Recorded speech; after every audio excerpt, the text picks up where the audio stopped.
Welcome everyone to a new thing I want to try on the channel.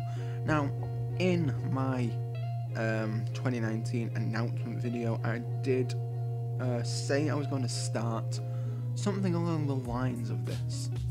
And if you didn't catch that, I'll leave it in the top right for you. But this is going to be the first of hopefully very many of these. We're going to be reading some Disney twisted tales as old as time, this one is, and this is an alternate timeline, an alternate story, a retelling of what if Belle's mother cursed the beast. Now, what I am to believe of these books is that they are all strictly theory based. Now, I am hoping that it is going to be good. I've not read this at all. I was waiting to do it on the channel, and I'm pretty excited to do such a thing. So what we're going to do is we're going to go ahead and start this. So it's Disney's As Old as Time, a twisted tale by a lady called Liz Braswell, published by Autumn Publishing. It was published in 2018, so it is a fairly new book, which I am quite proud of. I saw these floating around. I was like, I want a couple of these. I got one because Belle is one of my favourite princesses. I'm hoping to get the whole collection close to the time after finishing this. And it is quite a hefty book. It comes close to, there are, let's see here, 482 pages to read. So it's split up in parts as it looks, but we're going to read the first two chapters here today in this video, or listening thing. So strap yourselves in, pause the video now, get yourselves a drink, and sit back and relax and listen to my very caramel soft voice, I suppose. No, I'm joking. So this first chapter is called Once Upon a Time. So we're just going to dive right into this. Once upon a time, in a faraway land, a young prince lived in a shining castle. Although he had everything his heart desired, the prince was spoiled, selfish and unkind. But then, one winter's night, an old beggar woman came to the castle and offered him a single blood-red rose in return for shelter from the bitter cold. Repulsed by her haggard appearance, the prince sneered at the gift and turned the old woman away, although she warned him not to be deceived by appearances, for true beauty is found within. And when he dismissed her again, the old woman's ugliness melted away to reveal a beautiful enchantress. The prince tried to apologize, but it was too late, for she had seen that there was no love in his heart. As punishment, she transformed him into a hideous beast, and placed a powerful spell on the castle and all who lived there. You have until the eve of your 21st birthday to become as beautiful on the inside as you were on the outside. If you do not learn to love another and be loved in return, by the time the last petal of this rose falls, you, your castle, and all within will be cursed and forgotten forever. Ashamed of his monstrous form, the beast concealed himself inside his castle, with the magic mirror as his only window to the outside world. As the years passed, he fell into despair and lost all hope, for who could ever learn to love a beast? It was a very good story.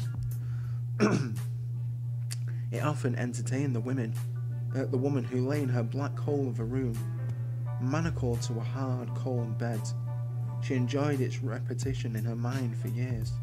Sometimes she remembered bits differently. Sometimes the rose was as pink as sunrise by the sea, but that never resonated as well as red as blood. And the part at the very end, where the enchantress is waylaid upon exiting the castle, thrown into a black carriage and spirited into the night. Well, it didn't sound as that epic and grand. She never included it. Almost anyone else would have run out of thoughts by this point. Almost anyone else who had given it to the finality of the dungeon until she forgot herself entirely. A few of her thoughts were crazy, spinning round and round the dried kettle that was now the inside of her head.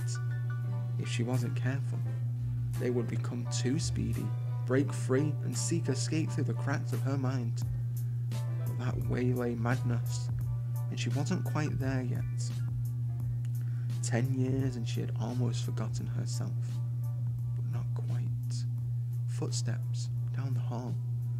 She shut her eyes as tight as possible against the madness that tried to intrude upon her black personal madness.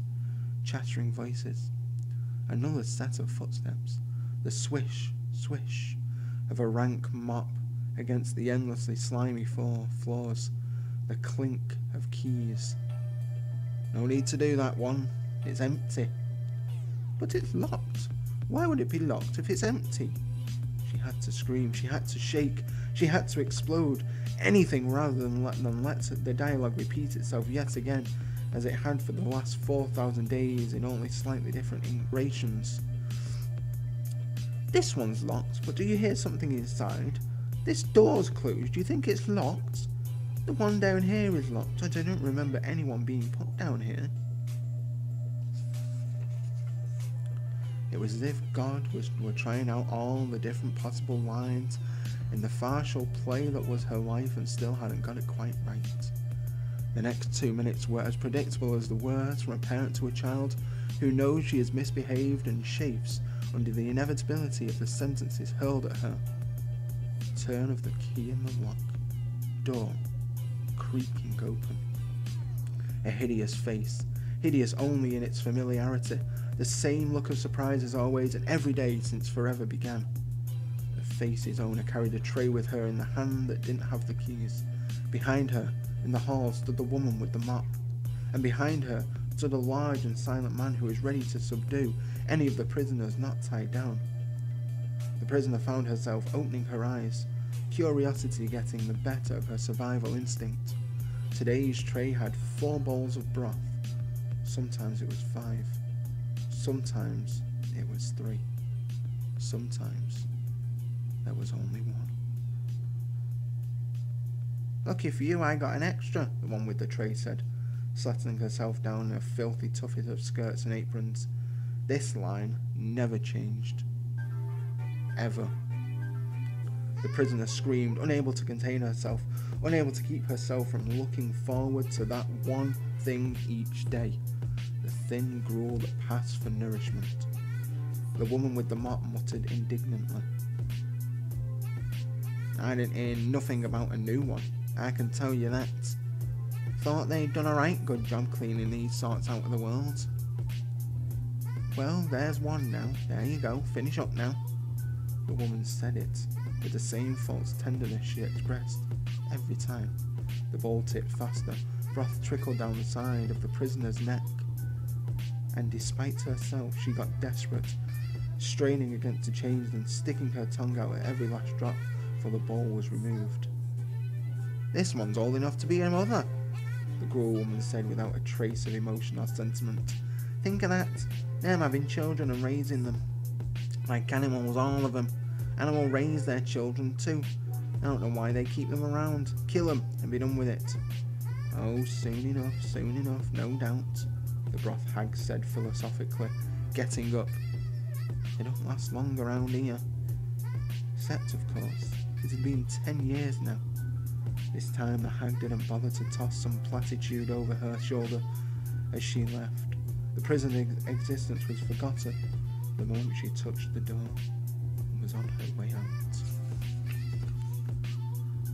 It would be all new again for her and her horrible companion tomorrow, and the next day, and the day after that. The prisoner screamed one last time, finally, and uncontrollably as the darkness closed in. She had to start the story again. If she just started the story and played it through, everything would be alright. Once upon a time, in a faraway land, a young prince lived in a shining castle. Before the beginning, this is chapter 2 now. Once upon a time, slightly longer ago than before, there was a kingdom whose name and very existence had long since been forgotten. While the rest of the world was fighting for control of new lands across the seas, inventing even more deadly weapons, and generously gifting their own religion to foreign people who didn't want it, this kingdom just splendidly was. It had fertile croplands, dense hunting forests, a neat little hamlet, and the prettiest picture postcard castle anyone had ever seen. In happier years, because of its removed location in an out-of-the-way valley, it was a lodestone for the artistic, the different, the clever, les charmants. They fled there as the modern world closed in on the rest of Europe. The little kingdom passed the Dark Ages and the Renaissance peacefully and uneventfully. Only now were the diseases of civilized man finally catching up. Even so, here there were still fortune tellers who could actually tell your fortune, farmers who could pull water from stone during the dry season, and performers who could really turn boys into doves, and sometimes back. The kingdom also drew those who didn't have powers precisely, but their own unusual natural talents and quirks, those who felt comfortable around the other folk, misfits and dreamers, poets and musicians, nice oddballs, finding refuge there in a world that didn't want them. One was a young man named Maurice, the son of a tinker. He had both the will to wonder and the skill to fix and invent. Unlike his father, however, he felt a change in the ancient air of Europe. Wonderful, mechanical change, a future filled with weaving mills powered by steam, balloons that could carry people off to far-off lands, and stoves that could cook meals all by themselves. Determined to be part of all this, Maurice looked to both the past, the steam engines of Hero, and the present, desperately chatting up anyone who had a first-hand account of the marvels he had read about. His longing took him all over, chasing down gears and pistons and demonstrations of science. To realise that a life wandering would get him nowhere. He needed a place where he could sit and think for a while and tinker with really big things, machines that required huge fires and mighty smelters, somewhere he could store all his junk. In short, he needed a home. Following his heart and rumours, he found his way to a corner of Europe that was just a bit out of sync with the rest of the world. First he stopped at a tiny village on a river that was perfect for powering water wheels. But after observing the provincial little lives of the people there, and enjoying their horrified looks at his handcart filled with goggles and equipment and books, he realised it was not the right place for him. He crossed the river and went on through the woods, ending up in the strange kingdom where it wasn't unusual for someone to be seen whispering to a black cat, or the cat whispering back, or having a drink at the local pub, still covered in silver suits from the day's work and wearing dark mica goggles, where he would fit in. Maurice immediately struck up a friendship with some local lads and ended up renting a place with one of them. Alaric, more into animals than machines, managed to get them a cheap room at the back of one of the stables where he hired himself out as a groom. While the lodging itself was tiny and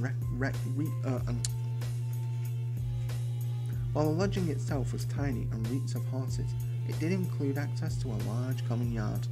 Maurice immediately set about constructing a forge, kiln and tinkering table. He happily betook any hard labour that would bring him any closer to getting the right bits for his latest project.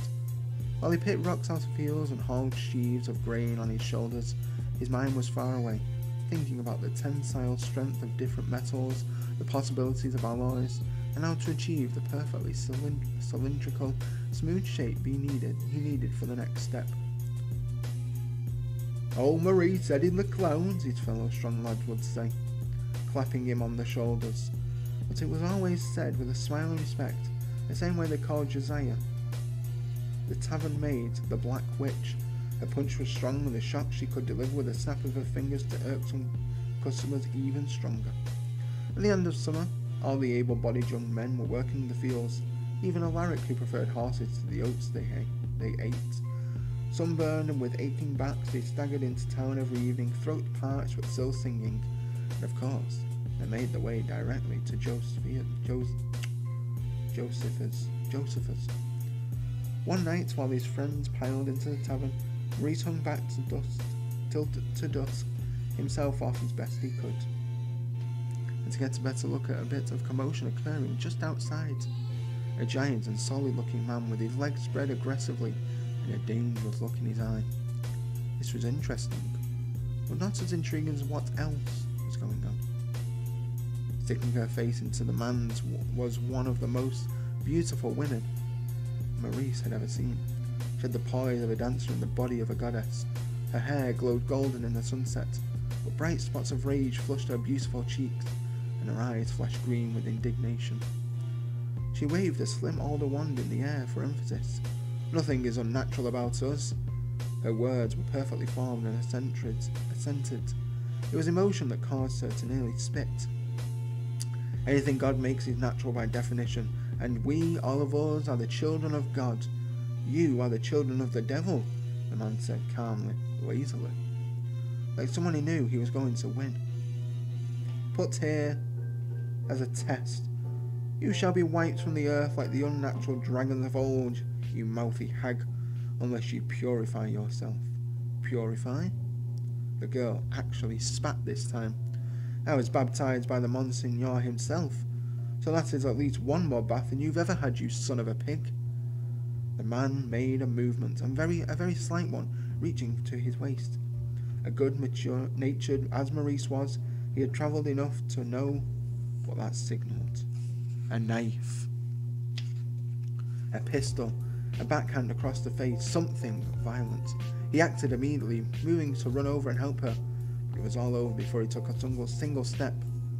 There was a flash brighter than lightning, completely silent. Everything went stark white. After a few moments, Maurice could see again. The girl was stomping off angrily by the man still stood there. There was indeed a pistol in his hand that he had meant to use. It fell to his side, now forgotten.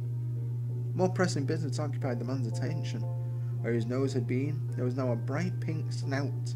Son of a pig, Maurice repeated slowly, beginning to smile. Pig? He chuckled to himself and finally went into the tavern. He found Alaric with the usual gang, along with someone new, a thin, drawn-looking young man who folded his body over and brought his shoulders together like an insect, a very unhappy one. His clothes were dark and the expression on his face nervous and dour, in every way the exact opposite of the fair-haired and sunny groomsman. Maurice moved towards him slowly, still thinking about the incident outside. Maurice moved towards him slowly, still thinking about the incident outside. Not the flash or the flight or the fight or the pig's nose, but the way the setting sun had gleamed on the girl's tresses. Alaric impatiently pulled him down into a seat between himself and the brooding fellow. Here, sit down. Have you met the doc yet? I don't think you have. Frederick, Maurice, Frederick. Maurice nodded absently. He hoped he wasn't being rude. Without being asked, Josepha placed a tankard of cidre down in front of him. Pleased to meet you, Frederick said crisply, if gloomily. But I am not a doctor. I keep telling you that. I was meant to be one. Once. What happened? Maurice asked, trying to remember his manners. Frederick, he noted, had a tiny glass of something expensive. He must have come from some learned professional background. My parents sent me away before I could complete my studies. They sent me to this lovely little place. They paid me off to come here. Frederick here has a talent, Alaric said meaningfully, tugging on the end of his cap. He can see the future. Oh, I? Maurice asked, impressed. Not really, not always. Only a little, Frederick protested, shaking his head. Just enough for my family to exile me here, with people like myself who would understand it, or possibly remove it with more magic. I was at university. I was going to be an apprentice to a great surgeon. I was going to be a doctor. Alaric caught Maurice's eye and made a face. I've been trying to get him to move in with us, the groomsman declared, taking a swig of beer and then swiping the phone off in one easy, well-practiced motion. I don't need to, Frederick said, but not meanly. I have money and I don't wish to live with animals, thank you very much. Also, I already have a bit of additional income. The king and queen summoned me to attend to their royal infant. A cold, he added quickly. Nothing else wrong with him, and nothing I, or a real doctor, could fix. Ignoramuses. Anyway, they've hired me as their occasional consulting physician, and I don't require your charity, thank you. Come on, don't you think you can bunk with a couple of lads your age who can show you round, rather than rent a room by yourself at the top of some widow's drowsy attic? Thank you for your concern, Frederick said, again, not unkindly. was more like he didn't know any way to be other than perfectly polite. It left a strange hole in the conversation. Alaric, that girl, Maurice began. Outside the tavern before, there was a beautiful girl with golden hair.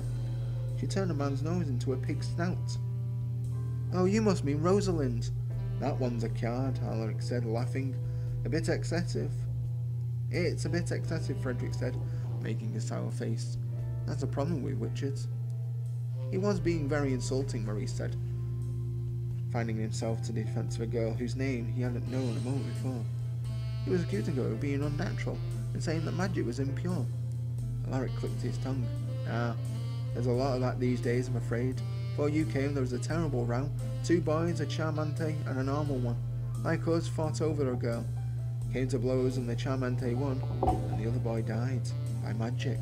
The palace guards were sent to break up everything. There was a bit of a riot, accusations being flung back and forth. Some of the guards got caught in the crossfire and ended up with rather more permanent afflictions than pig snouts, which, knowing Rosalind, she will remove the next time she sees him. You can hardly blame the normal ones like you, Frederick said with bitterness. Here these people are who have powers and can do things that you can't. There's no control over their behaviour and nothing anyone, palace guards or people with muskets, can do about them. We, I suppose, need to be controlled, or made less dangerous. It was 2 boys fighting over a girl, Alaric pointed out patiently. It happens all the time. Boys die over that sort of thing in normal duels. This one just happened to involve magic. You can't get all worked up about it. At the very least, if there must be unnatural things, people should hide it rather than flaunt it. Besides, magic always comes back on itself. Everyone knows that. She should know that.